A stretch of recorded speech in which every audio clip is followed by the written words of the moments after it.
행복한 성도 48번째 시간 대림절 네 번째 주일로 누가복음 2장 1절에서 7절 말씀을 가지고 은혜 나누겠습니다. 지난번 인천 순복음교회 집수리 팀이 와서 우리 교회 보수 공사를 도와주었습니다. 그때 10여 명의 성도님들이 오셨는데 그중 한 분이 아주 오랜만에 만난 분이었습니다. 제가 청년 때, 그러니까 약 30년 전에 함께 청년부에서 신앙생활을 한 형제였습니다. 지금은 집사님이 되셨는데 아직도 미혼이더라고요. 그 집사님과 교회를 고치면서 이런저런 과거 이야기를 나누었습니다. 세상 감회가 새로웠고 모처럼 추억에 잠겨 좋았습니다. 헤어지고 난 그날 저녁 하나님께 기도를 하는데 마음이 감사로 가득했습니다. 청년 시절 저의 모습은 부족함이 많았던 저였습니다. 주님을 향한 열정은 뜨겁고 가득했는데 성숙함이 부족해서 좌충우돌 우왕좌왕이 많았던 시절이었습니다. 그런 저와 저의 환경이 30여 년의 세월 동안 많이 변화된 것입니다. 그래서 또 감사하며 기도했습니다. 그런데 하나님이 순간 이렇게 말씀하시는 것입니다. 그것은 한 단어였는데 초심이었습니다. 초심이라는 단어가 저의 마음에 명확하고 확실하게 꽂혔습니다. 순간 깨달음도 동시에 왔습니다. 하나님이 나에게 초심을 잃지 말라는 말씀을 하시는구나. 그래서 감사 기도를 하다가 결단 기도로 바뀌었습니다. 주님, 초심, 첫사랑을 잃지 않게 하여 주옵소서. 성령님도 도와주시옵소서. 저는 그날의 일이 하나님의 섭리라고 믿습니다. 섭리라는 말은 기독교적인 용어입니다. 뜻은 하나님의 계획 속에 이루어진 일이라는 말입니다. 반대말은 우연이라고 하겠죠. 세상 사람들은 우연을 말합니다. 우연히 일어난 일이고 우연히 만난 사람이고 우연히 경험한 사건이라고. 그러나 성도는 그렇게 보면 안 됩니다. 보이지 않지만 분명 배후에 하나님의 손길이 있습니다. 하나님의 계획하심과 인도하심이 있습니다. 그것을 알고 그것을 분별할 줄 알아야 합니다. 여러분, 성경에 요셉이라는 인물이 있죠. 그는 철부지 막내였는데 애굽의 총리가 됩니다. 형제들에게 미움받아 죽을 뻔했습니다. 그런데 죽지 않고 미디안 상인들에게 팔려가죠. 그리고 팔려간 것이 마침 애굽의 실세인 보디발의 가정이었습니다. 거기서 신뢰받는 가정부로 있게 되었지만 곧 누명 쓰고 감옥으로 가게 되죠. 거기서도 하나님을 향한 믿음 잃지 않고 사람들을 돕습니다. 특별히 사람들의 꿈을 해석해 주다가 그것이 계기가 되어 애굽 왕 바로의 꿈을 해석해 주죠. 이로 인해서 요셉은 애굽의 총리까지 가게 됩니다. 그가 팔려간 것, 그가 보디발의 가정에 간 것, 그가 누명을 쓴 것, 그가 감옥에 간 것, 그 모든 것들이 우연처럼 보이지만 결과적으로 하나님의 섭리였다라는 것입니다. 룻이 믿음의 계보에 들어와 다윗의 조상이 되는 과정도 그렇습니다. 그녀는 이방 여인이었습니다. 그런데 남편이 죽고 시어머니 나오미를 따라서 유대 땅으로 오죠. 거기서 보아스라는 믿음의 사람을 만나지 않습니까? 우연히 밭에 갔는데 마침 보아스를 만났대요. 성경은 이렇게 말합니다. 룻기 2장 3절 4절입니다. 룻이 가서 베는 자를 따라 밭에서 이삭을 줍는데 우연히 엘리벨렉의 친족 보아스에게 속한 밭에 이르렀더라. 마침 보아스가 베들레헴에서부터 와서. 우연히와 마침이라는 단어가 대조를 이루고 있습니다. 무슨 말입니까? 이 둘의 만남이 우연처럼 보이지만 하나님의 섭리였다라는 것을 보여주는 것입니다. 여러분, 요나가 탄 배가 풍랑을 만났죠. 요나가 바다에 던져졌죠. 그런데 고래 뱃속에 들어갔습니다. 이런 일들이 우연일까요? 아니죠. 그것은 선지자 요나를 깨닫게 하기 위한 하나님의 섭리였습니다. 사명 감당하지 않고 도망가는 요나에게 다시 사명의 기회를 베푸신 하나님의 은혜의 손길이었다라는 것입니다. 우연? 아닙니다. 또한 에스더서입니다.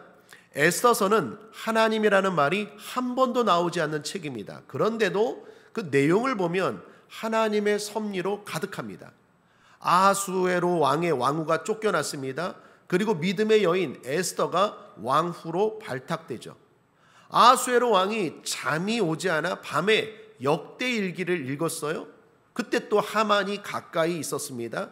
모르드게를 죽이려고 높은 장대를 세운 상태였습니다. 그런데 거기에 교활한 하만이 결국 자신이 매달리게 되죠. 이런 일련의 과정들을 보면 우연이 아니었습니다. 사람들이 계획하고 사람들이 벌린 일 같지만 그 속에 보이지 않는 하나님의 섭리의 손길이 있었다라는 것입니다. 신약 성경에 나사로가 병이 들었습니다. 사람들은 그냥 우연히 자연스럽게 병이 들었다라고 생각했어요. 그런데 주님은 그게 아니었습니다. 예수님이 그를 고치심으로 영광받게 하기 위한 하나님의 섭리임을 알았어요. 그래서 이렇게 말합니다. 요한복음 11장 4절에 예수께서 들으시고 가라사대 이 병은 죽을 병이 아니라 하나님의 영광을 위함이요 하나님의 아들로 이를 인하여 영광을 얻게 하려 함이라 하시더라. 혹시 이 가운데 죽을 병에 걸린 분들 계십니까? 여러분의 병이 죽을 병이 아니라 하나님의 영광을 드러내는 병 되시기를 주님의 이름으로 축복합니다. 사람들은 우연이라고 생각했어요. 관리를 잘못해서 아니면 사고를 당해서. 그런데 주님은 말합니다. 이건 하나님의 계획 속에 이루어진 병이야.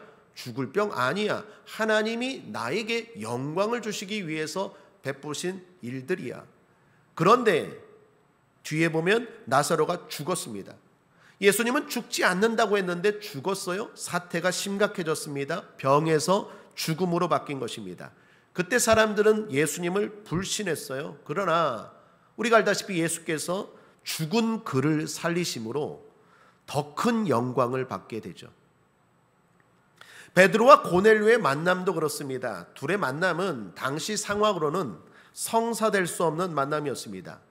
베드로는 유대인이고 고넬료는 이방인입니다. 유대인들은 이방인들과 친밀한 관계를 맺지 않습니다.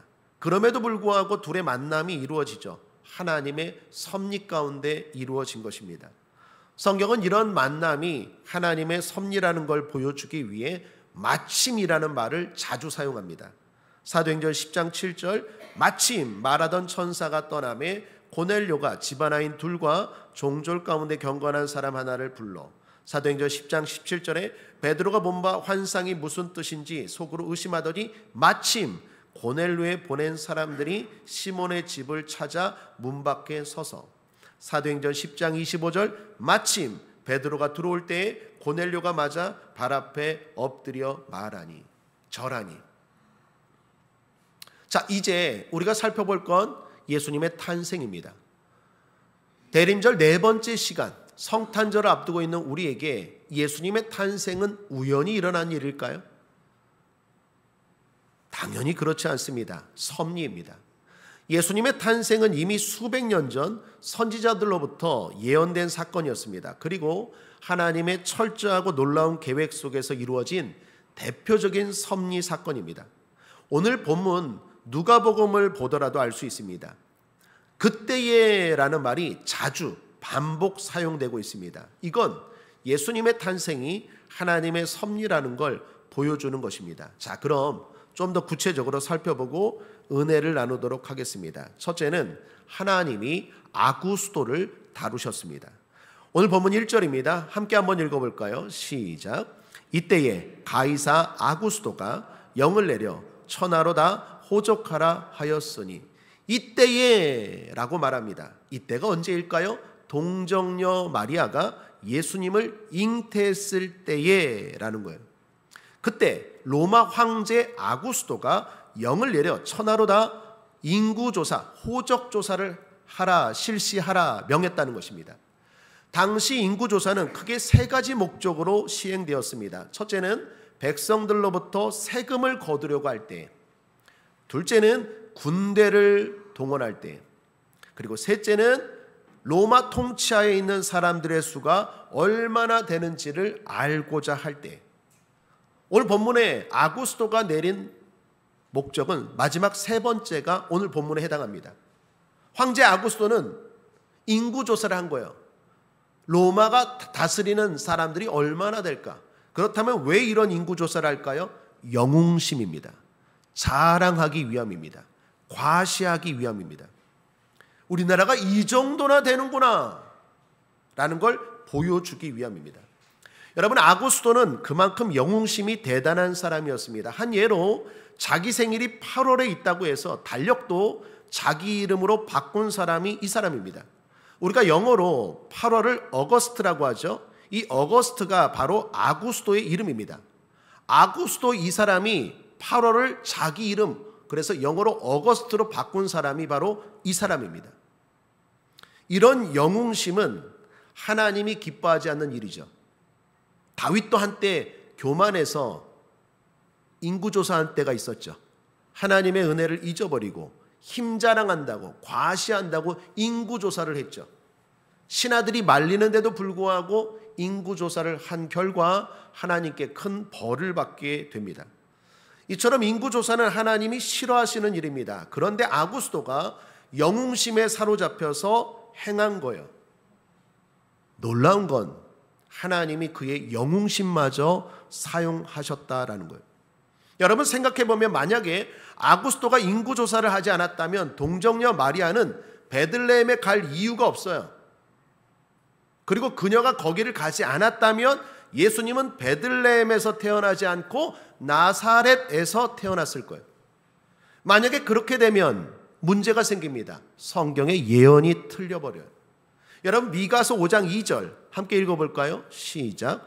베들레헴 에브라다야, 너는 유다 족속 중에 작을지라도 이스라엘을 다스릴 자가 내게서 내게로 나올 것이라. 그의 근본은 상고의 태초이니라. 근본이 태초고 상고인 사람이 누구입니까? 예수님입니다. 그 예수님은 어디에서 나온다고요?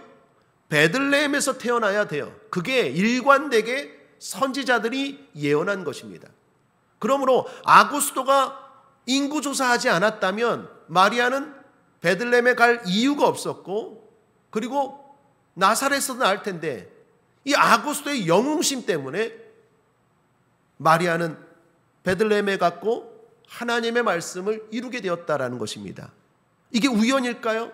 하나님은 아구스도의 영웅심마저 사용하신 것입니다. 둘째로 하나님이 구레뇨도 다루셨습니다. 오늘 본문 2절입니다. 함께 읽죠. 시작.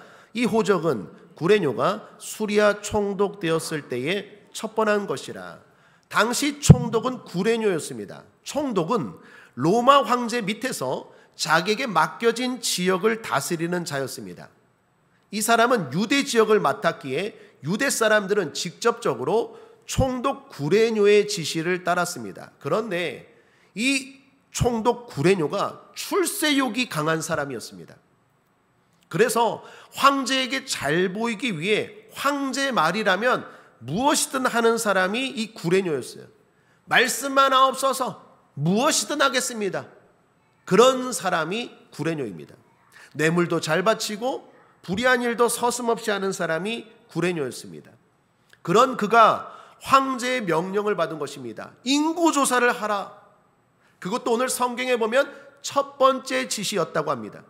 구레뇨가 어떻게 반응했을까요? 당연히 충성을 보이려고 철저하게, 엄격하게, 완벽하게 실시했겠죠. 한 사람도 예외 없이 인구조사를 강력하게 추진한 것입니다. 여러분, 만약에 구레뇨가 어떤 벌도 내리지 않고 강력하게 실시하지 않고 그냥 좀 느슨하게 진행했다면 만삭인 마리아는 어땠을까요? 안 갔을 거예요. 베들레헴에 안 갔을 거예요. 오늘 보면 4절 5절을 보면 요셉도 다윗의 집 족속인 고로 갈릴리 나사렛 동네에서 유대를 향하여 베들레헴이라는 다윗의 동네로 그 정원한 마리아와 함께 호적하러 올라가니 마리아가 이미 잉태되었더라. 나사렛에서 베들레헴까지라고 말합니다. 이게 약 120km 정도 됩니다. 그러니까 적어도 3주에서 한 달은 걸리는 거리입니다. 여러분, 만삭인 여인이, 아기를 잉태한 여인이 가기에는 너무 먼 거리고 무리한 여행입니다. 만약에 총독 구레뇨가 좀 느슨하게 아이 그 임신한 여자들은 좀 제외하고 뭐 이사 정도 봐주고 이사 정도 봐주고 그렇게 했다면 마리아는 분명히 예외 안 갔을 거예요. 그런데 이 총독 구레뇨가 충성심이 남달라요. 출세욕이 강해요. 황제의 명령에 아주 철저하게 따라요. 그렇기 때문에 마리아는 어쩔 수 없이 베들레헴에 가게 됐다라는 거예요. 겉으로 보이기엔 그것이 다인 것 같지만 그 배후에 하나님의 손길이 있었다는 거예요. 하나님은 구레뇨의 출세욕까지 사용하셨습니다. 셋째로 하나님이 유대인을 다루셨습니다. 오늘 보면 3절입니다. 모든 사람이 호적하러 각각 고향으로 돌아가매. 여기 모든 사람이 호적하러 갔다라고 말합니다. 유대인들이 호적하는 방법은 각자 고향에 가서 하는 것입니다. 그런데 당시 로마는 그렇지 않아요. 당시 로마는 자신이 거주하는 곳에서 하면 되었어요. 그게 훨씬 더 실용적이고 간단하게 인적 사항만 기록하도록 하는 간편한 시스템이었습니다. 그럼에도 불구하고 유대인들은 왜 각자 고향에 가서 호적 조사를 했을까요? 자존심 때문이에요. 우리가 비록 로마에게 식민 지배는 받지만 그들의 제도나 그들의 문화나 그들의 절차를 절대로 우리는 따라하지 않을 거야. 이런 자존심이 남다르게 강한 민족이 유대인입니다. 그래서 로마식으로 하지 않고 자기네 방식으로 옛날부터 하던 식으로 각자 고향에 돌아가서 호적 조사를 한 것입니다. 요셉과 마리아도 만삭의 몸을 이끌고 베들레헴에 가게 된 이유가 이것입니다. 황제 아구스도의 영웅심 때문이기도 하고 총독 구레뇨의 출세욕 때문이기도 하지만 유대인들의 쓸데없는 자존심 때문에 어쩔 수 없이 마리아가 베들레헴에 올라가게 되었고 결국 거기서 예수님은 탄생하게 된 것입니다. 놀라운 건 하나님이 유대인들의 그 자존심까지도 사용하신 거예요. 섭리입니다. 넷째는 하나님이 요셉과 마리아도 다루셨습니다. 여러분, 요셉과 마리아는 믿음이 있는 사람일까요? 없는 사람일까요? 예, 있는 사람이에요. 요셉은 의롭고 착한 사람이라고 말합니다. 자기 아내 될 사람이 동침도 하지 않았는데 임신을 했어요. 동정녀의 몸으로 성령으로 잉태됐대요. 이건 도저히 이해할 수 없는 일이고 더 나아가 남자로서 남편으로서 화날 일입니다. 그럼에도 불구하고 그 마리아를 생각해서 가만히 소리 소문 없이 그냥 조용히 이혼해 주려고 했어요. 이 사람은 의롭고 착한 사람이고 믿음도 있었던 것 같아요. 마리아도 마찬가지입니다. 천사가 나타나서 너가 성령으로 예수를 잉태할 것이다 라고 말했을 때 주의 여종이 주의 말씀대로 이루어지기를 원하나이다 라는 반응을 보면 이 마리아도 믿음이 있었던 것 같아요. 자, 그러나 이 요셉이나 예수님의 어머니 마리아나 하나님의 말씀을 이루기 위해서 베들레헴에 갔습니까? 하나님의 말씀을 이루기 위해서 베들레헴에 가야겠다라고 한 게 아니에요. 예수님이 베들레헴에서 태어난다라는 선지자들의 말씀, 과거 성경의 말씀을 이들이 알았는지 몰랐는지 모르겠어요. 아마 몰랐을 것 같아요. 그렇다면 믿음은 있지만 그렇게 좋은 믿음은 아니죠. 우리가 교회를 다니는 사람과 성경 공부까지 하고 하나님의 말씀을 아는 사람과는 전혀 다르죠. 교회를 다니는 사람도 믿음이 있지만 성경 공부하고 성경을 알고 늘 기도하는 사람의 믿음은 더 충만한 믿음이겠죠. 요셉과 마리아는 제가 볼 때 믿음은 있는 것 같은데 그렇게 믿음이 성숙하고 충만한 믿음은 아닌 것 같아요. 예수님이 베들레헴에서 태어난다라는 말씀도 몰랐을 뿐이거니와 알았어도 이 말씀을 이루기 위해서 요셉, 마리아, 우리 함께 베들레헴으로 갑시다. 그런 게 아니에요. 이들이 베들레헴에 간 건 어쩔 수 없이 간 거예요. 어쩔 수 없이 황제 때문에, 어쩔 수 없이 총독 때문에, 어쩔 수 없이 유대인들의 문화 때문에 내몰려서 이렇게 만삭된 여인이 남편과 함께 베들레헴에 갔는데 거기서 예수님이 태어난 거예요. 오늘 보면 6절 7절을 보십시오. 거기 있을 그때에 해산할 날이 차서 마다들을 낳아 강보로 싸서 구유에 뉘었으니 이는 사관에 있을 곳이 없음이로라. 거기 있을 그때래요. 가는 도중에도 아기 낳을 수 있습니까? 없습니까? 갔다가 돌아오는 길에도 낳을 수 있습니까? 없습니까? 그런데 마침 거기 있을 그때에 얘가 나오겠대요. 그래서 거기서 낳은 거예요.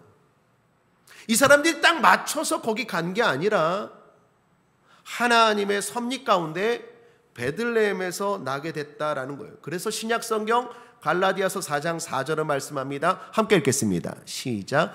때가 참에 하나님이 그 아들을 보내사 여자에게 나게 하시고. 사랑하는 여러분, 하나님의 때는 정확합니다.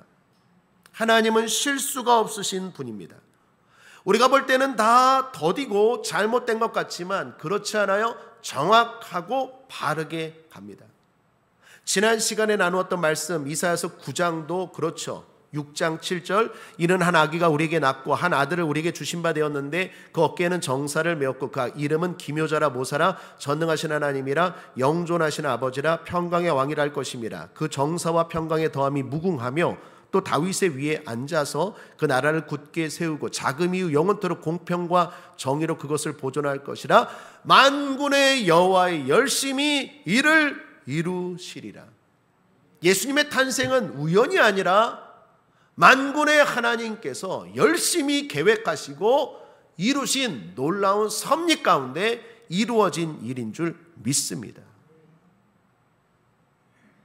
하나님은 황제의 영웅심, 총독의 출세욕, 유대인의 자존심뿐만 아니라 요셉과 마리아의 무지와 어쩔 수 없는 무기력함까지도 사용하셨다라는 거예요. 예수님의 탄생만 그럴까요? 그분의 공생의 사역, 십자가 죽음도 하나님의 섭리 가운데 이루어진 거예요. 예수님이 십자가에 죽으셨을 때 어떻게 죽었습니까? 대제사장 때문에 죽은 것처럼 보여요. 빌라도 총독 때문에 죽은 것처럼 보여요. 가룟 유다가 팔아서 죽은 것처럼 보이지만 그건 겉으로 보이는 거고 그 배후에 하나님이 그것까지도 사용하셔서 하나님의 계획과 하나님의 말씀을 이루셨다는 거예요. 그게 하나님의 섭리예요. 겉만 보면 안 됩니다. 그 배후에 역사하시는 하나님의 손길을 볼 수 있어야 돼요. 우연이 아니에요. 이는 예수님의 부활도 마찬가지입니다. 정확하게 3일 만에 살아나셨죠. 또한 중요한 건 재림도 마찬가지입니다. 우리 주님 정확하게 말씀하신 대로 다시 오십니다. 사랑하는 여러분, 주님 다시 오십니다. 내 상황과 시간이 내 생각과 처지가 주님의 말씀과 다를지라도 그분은 실수가 없으십니다. 여러분, 이런 일련의 일들을 보면 참 기가 막히다는 말이 절로 나오죠. 좀 세련된 말로 신묘막측합니다. 우리 한번 신앙 고백을 볼까요? 주님, 주님의 하시는 일이 신묘막측하나이다. 우연 아니에요. 우연 아니에요. 우리 만남은 우연 아니에요. 이런 하나님의 섭리를 알게 되셨습니까? 그렇다면 저와 여러분의 삶입니다. 저와 여러분의 삶에 일어나는 모든 일들이 우연일까요? 겉으로 볼 때는 우연처럼 보이고 겉으로 볼 때는 그 사람, 그 일 때문에 일어난 상황인 것처럼 보이지만 그것까지도 사용하시는 하나님의 섭리의 손길이 있는 줄 믿습니다. 그걸 믿는다면 이 시간 두 가지를 권면드립니다. 첫째는 섭리를 믿고 낙심하지 마십시오. 살다 보면 상황과 환경이 내 뜻과 다르게 될 때도 있죠. 그리고 위기라고 생각하는 때도 맞이하게 됩니다. 그때 자연스러운 반응은 낙심과 절망입니다. 왜 이런 일이 나에게? 왜 이런 상황과 고통이 우리에게 일어날까? 원망하게 되죠. 그러나 섭리를 믿는다면 어떻습니까? 이것까지도 합력하여 선을 이루실 하나님의 손길을 믿는다면 낙심하지 말아야 돼요.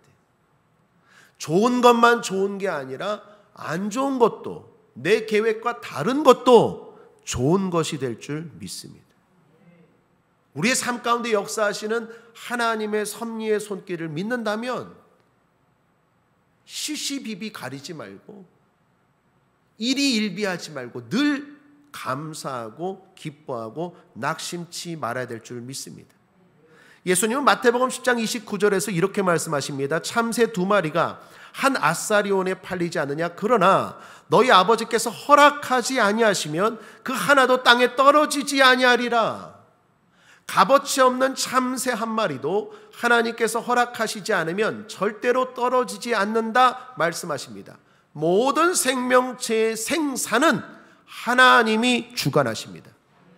그러므로 희망을 가져야 됩니다. 주님을 믿고 희망을 놓치지 않아야 합니다. 여러분, 우리나라 대한민국도 마찬가지입니다. 아무리 북한이 핵으로 무장하고 아무리 열강들이 우리를 괴롭히고 아무리 내부적으로 혼란과 분열이 있다 해도 망하지 않아요. 망하지 않는다니까요. 왜 그렇습니까? 사람만 보지 마십시오. 정치인들만 보지 마십시오. 이 나라가 그렇게 만만한 나라가 아니에요. 하나님이 함께하고 있는 줄 믿습니다. 그걸 볼 수 있는 사람이 믿음의 사람이에요. 그걸 믿는 사람이 믿음의 사람이에요. 그 하나님을 바라보고 낙심하지 말아야 돼요. 그러므로 사랑하는 여러분, 한번 따라하겠습니다. 절대 희망, 절대 긍정, 절대 감사, 절대 기대. 옆 사람 한번 인사하겠습니다. 내년에 기대가 됩니다. 기대가 됩니까? 기대하며 사십시오. 하나님의 섭리의 손길을 믿는 사람들의 첫 번째 반응입니다. 자, 두 번째는 섭리를 믿고 믿음으로 반응하십시오. 어떤 철학 교수가 다음 날 있을 강의 준비를 위해 책상에 앉았습니다. 막 어지럽혀져 있는 책상 서류들 속에서 우연히 잡지 하나를 보게 됐어요. 그것은 파리 선교협회에서 발행한 기독 잡지였습니다. 그 잡지도 다른 서류와 함께 쓰레기통에 넣으려고 하는데 순간 잡지가 손에서 떨어져 펼쳐진 거예요. 그리고 보게 된 내용은 콩고 선교의 필요성이라는 제목의 글이었습니다. 그 교수는 그 제목에 마음이 끌려 그 글을 단숨에 읽어 내려갔어요. 그리고 그는 그날 밤 일기장에 다음과 같이 기록합니다. 이제 나의 연구는 끝났다. 그리고 그는 아프리카 선교에 깊은 관심을 갖게 됩니다. 그리고 남은 여생을 의학 공부에 매진하고 공부를 마친 뒤에는 아프리카로 떠나게 됩니다. 이 철학 교수가 유명한 알버트 슈바이처 박사입니다. 그는 그날 밤 우연히 보게 된 잡지가 우연이 아니라 하나님의 섭리임을 알았어요. 하나님이 나에게 말씀하시는구나. 나를 아프리카로 가라고 말씀하시는구나. 이건 우연이 아니구나. 내가 이 잡지를 보게 된 건 우연이 아니구나. 하나님이 이 우연처럼 보이는 사건을 통해서 지금 나에게 말씀하시는구나. 그렇게 확신을 가지고 믿고 순종하고 남은 여생을 아프리카 선교에 보내고 평생 후회 없이, 아니 기쁨으로 살았다라는 것입니다. 사랑하는 여러분, 하나님은 우리 삶 가운데도 이렇게 인도하실 때가 있습니다. 우연처럼 보이십니까? 아닙니다. 좀 더 살펴보십시오. 마음에 하나님의 음성이 어떻게 들리는지 관심을 가져보십시오. 그럴 때 내가 적극적으로 반응하면 주께서 주시는 복된 인도하심을 맛볼 수 있을 거예요. 하나님은 우연처럼 보이지만 여러분을 우연과 같은 섭리로 여러분의 미래를 인도하시고 있는 목자라는 걸 꼭 기억하시길 바랍니다. 사자성어 가운데 줄탁동시라는 말이 있죠. 어미 닭이 알을 품은 지 18일쯤 되면 병아리가 안에서 껍질을 쫀다고 합니다. 이를 줄이라고 합니다. 이번에는 밖에 있는 어미 닭이 그 소리를 듣고 바깥에서 그 달걀 껍질을 쪼아줘요. 이것을 탁이라고 합니다. 이 일이 안에 있는 병아리가 톡톡톡, 밖에 있는 어미가 톡톡톡, 이게 동시에 이루어질 때 새로운 탄생이 이루어진다라는 말이 줄탁동시입니다. 만약에 달걀 속 병아리가 수도 없이 줄을 하여도 어미닭이 밖에서 탁하지 않으면 어떻게 될까요? 병아리의 탄생은 없어요. 죽을 거예요. 또 반대로 달걀 속의 어린 병아리가 전혀 줄을 하지 않았음에도 불구하고 밖에서 어미가 탁탁탁 깨져버리면 그것도 결과는 죽음일 것입니다. 새로운 탄생은, 새로운 역사는, 새로운 기쁨은 줄과 탁이 절묘한 타이밍을 맞출 때 일어나는 거죠. 사랑하는 여러분, 우리의 삶도 마찬가지입니다. 주님 없이 우리만 줄해도 안 되고 주님이 밖에서 탁하고 도와주셔야 될 줄 믿습니다. 감사한 건 우리 주님은 언제든지 도와줄 자세가 되어 있다라는 거예요. 그래서 주님은 지금도 우리 밖에서 우리 마음을 두드리며 탁하고 계십니다. 한 번만이 아니라 여러 번 탁탁탁 도와줄게 하고 계십니다. 남은 건 우리입니다. 여러분이 그때 믿음으로 반응하셔야 돼요. 그게 동시에 이루어질 때 역사가 일어나는 거예요. 믿음과 믿음이 만날 때 역사가 일어나는 거예요. 물러서지 말고 핑계대지 않고 줄해야 합니다. 주저하지 말고 흔들리지 말고 줄해야 합니다. 그렇게 주님이 탁할 때 우리도 줄하면 거기서 놀라운 역사가 일어나는 거예요. 병이라면 치료될 것이고 문제라면 해결될 것입니다. 실패는 성공으로, 슬픔은 기쁨으로 바뀔 것입니다. 괴로운 방황이라면 종식될 것이고 내 힘으로 안 되었던 그 일들도 해결될 것입니다. 내가 사랑하는 사람의 복된 변화도 그때 일어날 것입니다. 주님이 지금 탁하십니다. 우연처럼 보이지만 주님이 지금도 잡지를 통해서, 사람을 통해서, 환경을 통해서 주님이 말씀하십니다. 인도하시고자 말씀하십니다. 도와주시고자 말씀하십니다. 여러분과 제가 그 타이밍을 놓치지 않기를 주님의 이름으로 축복합니다. 말씀을 정리합니다. 행복한 성도 48번째 시간이자 대림절 4번째 주일로 하나님의 섭리에 대해서 은혜를 나누었습니다. 우연처럼 보이는 세상이지만 배후에 하나님의 섭리의 손길이 있습니다. 예수님의 탄생은 대표적인 섭리의 사건입니다. 성탄의 계절에 보이는 것만 보지 말고 보이지 않는 하나님의 배후의 손길을 봅시다. 그리고 낙심하지 맙시다. 더 나아가 적극적으로 반응합시다. 생각지 못한 놀라운 기이한 일이, 신묘막측한 일이 저와 여러분의 삶 가운데 일어날 줄 믿습니다. 예수 승님, 기도하겠습니다. 좋으신 하나님 아버지, 오늘도 우리의 삶 가운데 섭리 가운데 일하시는 주님, 그것을 믿고 보고 더 나아가 반응할 줄 아는 우리가 되게 하여 주옵소서. 그 기회를 놓치지 않는 우리가 되게 하여 주시옵소서. 감사드리며 예수님의 이름으로 축복하고 기도했습니다. 아멘.